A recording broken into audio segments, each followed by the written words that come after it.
This is a Sports Radio Live podcast covering your world of sports. Bryan Houston's Sports Radio Live. It's weekdays at 3 on 99.3 Talk FM, the talk of East Texas.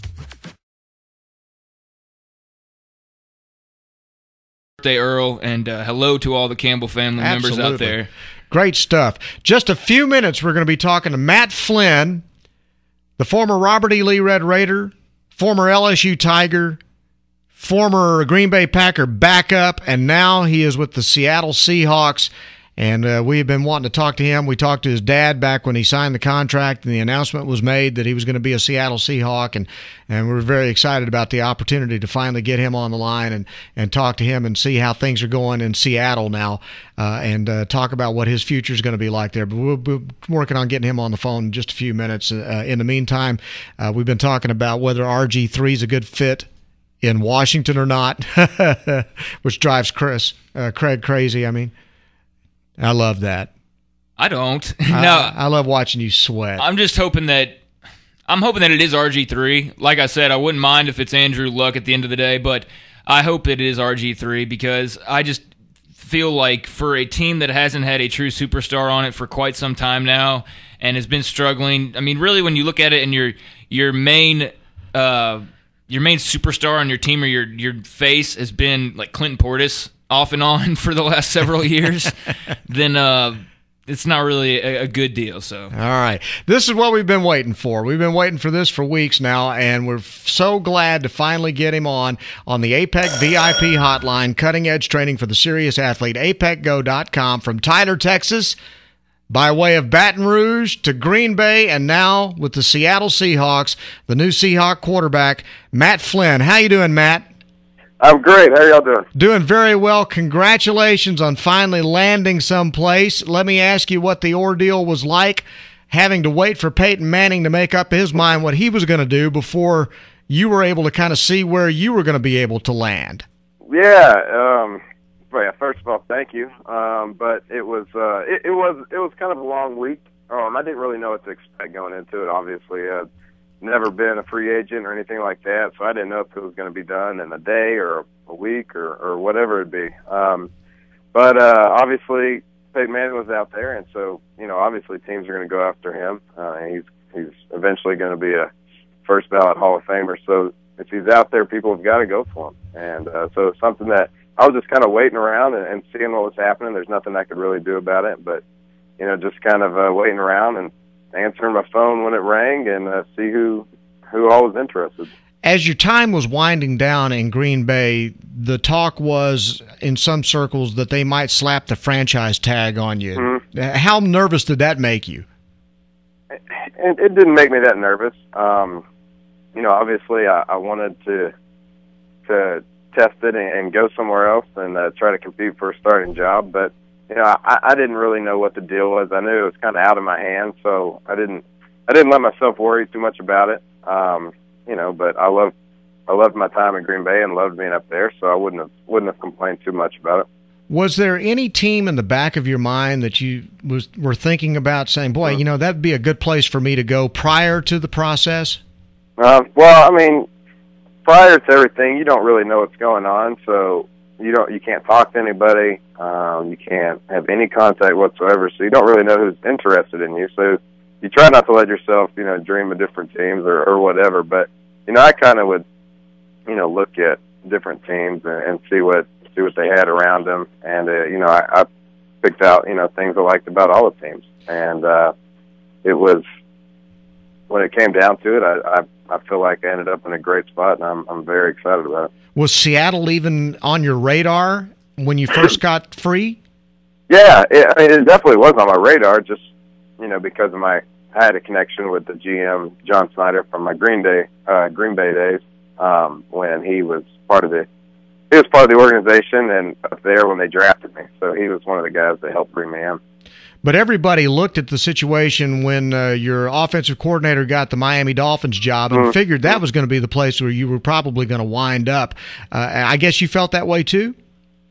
No, I went into free agency with a completely open mind. I had 2 visits. I went up to Seattle, I went up to Miami, and I went up there with an open mind and tried to fill everything out and try to have conversations with both head coaches, both OCs, both quarterback coaches, and try to get a feel for what I felt more comfortable with. And there was an obvious connection with me and Joe Philbin, and I heard from everybody that I knew that it was a great fit and everything like that. But it was just something that I felt more comfortable, and I felt the best situation was in Seattle for me. Even though I have a lot of respect for Joe Philbin, and I think he's going to be a great long-term head coach, and I think he's a great man, and he's going to be a heck of a head coach. Did you visit any place other than Seattle or Miami? Did you visit actually Miami? Yeah, I was in Seattle and went straight from there, took the red out of Miami. Okay. And did you visit any other teams other than those two? Nope, that was it. Okay. How much did this remind you of your recruiting process when you were getting ready to go to LSU? Yeah, a little bit. It reminded me a little bit of that, but it was, I guess the stakes were a little bit higher this time, I guess. Okay, so you visit with Pete Carroll and the guys from Seattle. You go to Miami, you visit with Joe Philbin. Obviously I could ask you, okay, what was the deciding factor? And if you said dollars, I'd feel stupid. Was there anything else that set the two apart that you thought, boy, Seattle really is a better place for me to be than Miami? Well, I really enjoyed both of my visits. I enjoyed all the people at both places, and I felt like both places would have provided me a great opportunity. But I guess all in all, when it came down to it, I just felt that I felt more comfortable in Seattle, and I felt that I had a great connection with everybody up there, and it was kind of a great vibe, and felt very excited about, I think they have the second youngest team in the NFL behind the Green Bay Packers. And so I feel like they have great young receiving corps, young offensive line, and a team that is headed in the right direction and has the right mindset. It strikes me, and after watching them the last couple of years, that they really were a quality NFL quarterback away from being a really good football team. Well, I think Tavares did some nice things last year for him. And, Coach Carroll told me during the free agency process before I signed, he was like, if you come up here, nothing's going to be handed to you. It's going to be a competition. And, I'm excited about that. I've always enjoyed competition. I've always thought it brought the best out of me. So it's one of those things that I'm excited, and, hopefully, whatever happens, I can make the Seahawks a better team. Now, we talked to your dad the day after the news came down, and the news came down on a Sunday that you were headed to Seattle, and I told your dad at the time that it's every parent's dream to get their kid off the payroll, okay? But I said, I can't imagine what it must feel like to have a kid who just got $10 million and put it in his back pocket and walked off. I mean, I don't mean to get personal asking about some guy's finances, but what does that feel like? Because I can't even wrap my head around what that must be like to sign your name on a piece of paper and know that right then and there you are $10 million richer.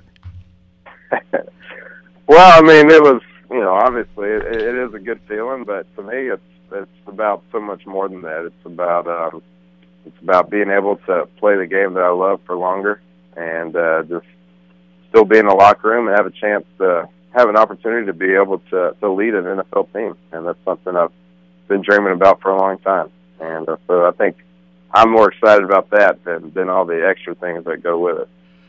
Matt, where do you get your patience? I mean, you sat for 4 years at LSU before you really got a chance to play in your senior year. Now you sit for 4 years basically watching Aaron Rodgers and Brett Favre and company, and you just seem to handle that so well, but whenever the opportunity came, you would put together these incredible games. I mean, where does that come from?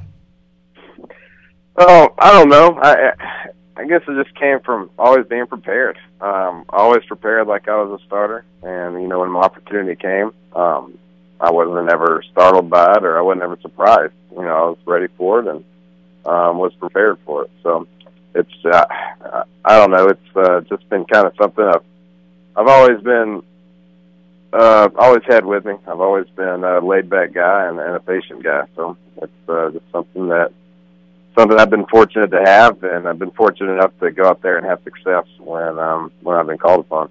Well, it served you well for sure. Now, since you announced that you were going to Seattle, tell me what life's been like. You've been up there, I guess, or are you there now? And No, I'm down in Baton Rouge right now, still training at LSU. Okay. And I kind of spend my off season here working out. A bunch of the NFL guys that played at LSU come back here and work together. So I've been up there for the most part, or down here for the most part, and I'm going up to Seattle next week to kind of get acclimated and get ready for the off season start.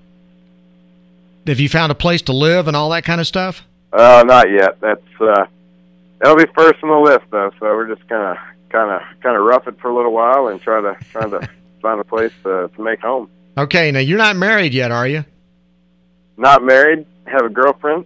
Okay. Is she coming up there with you? She is. She will be up there with me. So okay. That'll definitely make things easier. Yeah. So you're going to make her find the place to live, then, is what you're saying. Maybe so. All right. And then as far as getting acclimated, have they already given you a playbook and already started giving you stuff to learn, or does that all start when you get to OTAs and things like that? That'll all start when I get up there. So I will, once that happens, I will have my nose in the book and learn as fast as I can. And what do you think that's going to be like? I mean, you've processed one offense for 4 years, and I can't even imagine what that must be like trying to learn all that verbiage on an NFL basis. I mean, do you expect it to be difficult to have to learn a new system? Well, it's the terminology is not a whole lot different in Seattle. They run the West Coast offense, and that was one of the things that we did when I went up for my trip. We kind of talked about the offense, and it wasn't a whole lot different. I mean, I'll definitely have to learn some different things, but all schematically, it's all pretty much the same. It's just a matter of getting the terminology down again.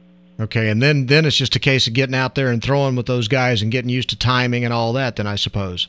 Yep, that's correct. Well, Matt, I can't tell you how much we appreciate you coming on with us. We are very, very excited for you and really looking forward to you finally getting the opportunity to be on the field every Sunday. Mm-hmm. And all of a sudden, all these East Texas people are going to become huge Seattle Seahawks fans. How'd that happen? So. No more Cowboys around here. We're all Seahawks fans from now on. All right. Well, Matt, thanks again for coming on today, man. We really do appreciate it, and we look forward to talking to you down the line. And we'd like to keep up with you and see what's going on and see how things are working out for you up in Seattle, okay? All right. Thanks so much. All right, buddy. Matt Flynn, the new Seattle Seahawks quarterback from Tyler, Texas. We were just talking about one great player from Tyler, Texas, Earl Campbell. Wonder if he might be the next one. Possibility. I'm telling you. He's getting his opportunity. That's right there for him. Opportunity's there. That's right. Matt Flynn. That's great. All right, let's check in right now with Chuck for Sports Flash on 99.3 Talk FM. Okay, thanks, guys. Baylor women's basketball coach Kim Mulkey has been diagnosed with Bell's palsy. University officials confirmed that today. The Lady Bears play Stanford in the women's Final Four Sunday. The university did not say if Mulkey's condition would interfere with coaching the team. Trinity Valley Community College co-head women's basketball coaches Michael and Kenya Landers announced their resignations today. They are joining the staff of the University of Mississippi. From Palm Beach and the NFL owners meeting, all turnovers are going to be reviewed from the booth with no coaches' challenges needed, and overtime periods in the regular season will use the same scoring rules as the postseason, as the NFL owners voted to approve those proposals, and that all happened yesterday. Cactus League yesterday, Rangers over the Royals 7-6. We play San Francisco tonight. It's an 8 o'clock game. Dallas Stars over Edmonton 3-1. We're back in first place in the NHL Pacific.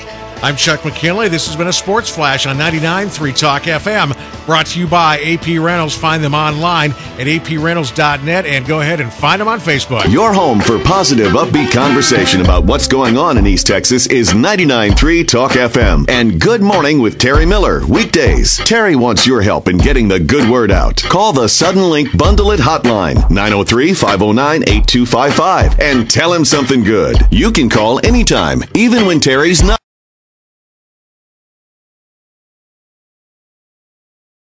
This is a Sports Radio Live podcast covering your world of sports. Bryan Houston's Sports Radio Live. It's weekdays at 3 on 99.3 Talk FM, the talk of East Texas.